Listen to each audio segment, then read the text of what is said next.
Okay, so it's been 2 weeks, and our microbes inside our Bokashi kitchen composter have been hard at work turning our kitchen food waste into the pre-compost, the fermented free compost under the Bokashi system.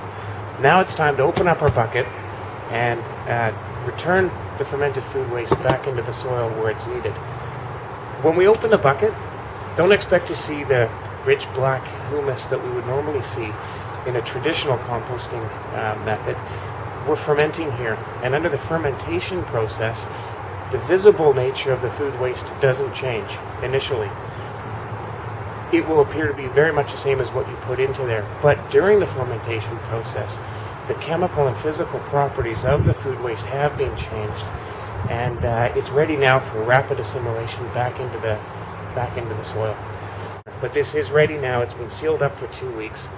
I filled it up with food, layer of food, layer of Bokashi, layer of food, layer of Bokashi, and sealed it up once it was done. Draining the tea every couple of days and let it sit unopened, that's the key thing, for 2 weeks. Now when I open the bin, we would expect to see a successful result.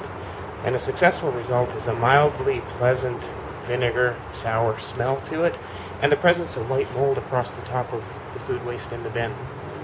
That's a sign of a successful fermentation. You'll see that most times. So I'm going to open it up now, and I'm going to show you the trench method for dealing with the pre-compost. The trench method is the most common and actually our recommended method to deal with it. So you'll notice first off the bin, after it's sat for 2 weeks, which it has, this is sat for 2 weeks, the contents actually start to shrink. And that's because we pressed them down, but also because gravity pulled it down on its own. And I can see right off that we've got white mold through it. So this was successful. I've got no foul odor coming. And I should quantify what foul is. I mean, I'm not going to suggest that people enjoy the smell, but it's not foul. That's the key thing. There is very much the presence of white mold all through this.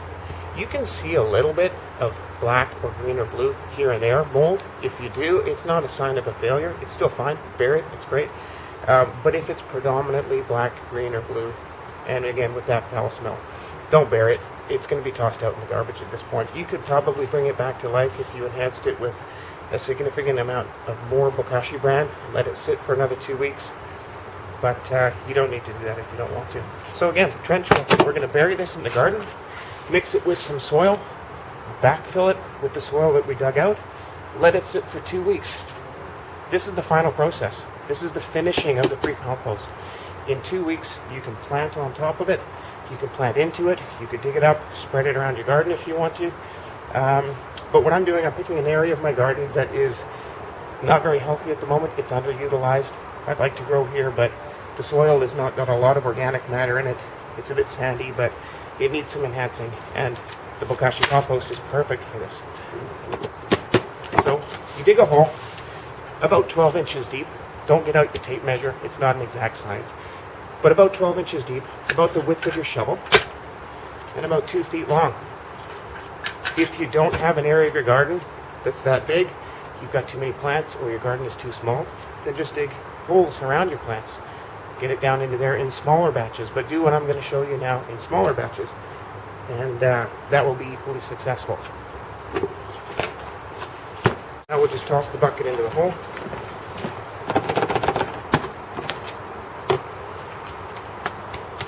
It looks good. Yeah. Okay. So as you can see, the food waste, I can see avocado peels, I can see some eggshells, I can see the general shape and look of everything that was originally put in there. That's totally fine. That's how it's supposed to look. But break it up a little bit.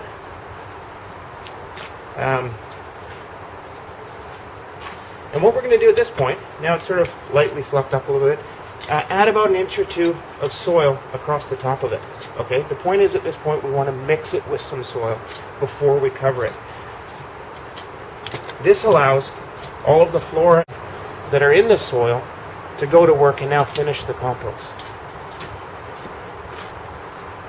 So you're going to give it a good and proper stir up. Again, it's not an exact science, but just so long as you don't have solid clumps of your Bokashi pre-compost sitting in various areas. As long as you do have a good solid mix of soil with it, that's great. Now go ahead and backfill it with everything that you've dug in out of there.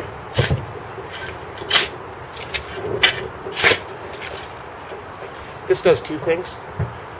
One, it keeps the oxygen away from it. Two, it keeps any critters from having any interest in it.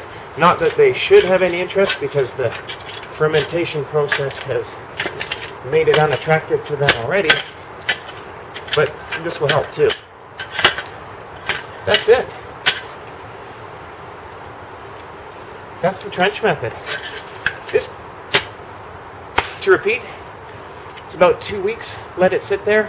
If you've had meat and bones and some heavier items, you could let it sit longer if you want to completely see the evidence of those materials removed. But in 2 weeks, you can plant on this. Absolutely. You can plant into it. You can plant around it. And the only thing to note is when you do dig your trench or your holes around your existing plants in the garden, don't dig it within about a 12-inch area around any existing small or delicate plants, because the pre-compost is actually acidic in nature, and that can be harmful for the roots of these existing plants. So the 2 weeks, what happens is the flora from the existing soil, they work on it and it assimilates the pre-compost back into the soil. It returns the pH to a neutral to balance what's existing in the soil around you. At that point, you can plant back into it, and your existing plants and your new plants will enjoy a slow release fertilizer and all the benefits that come with a good soil structure.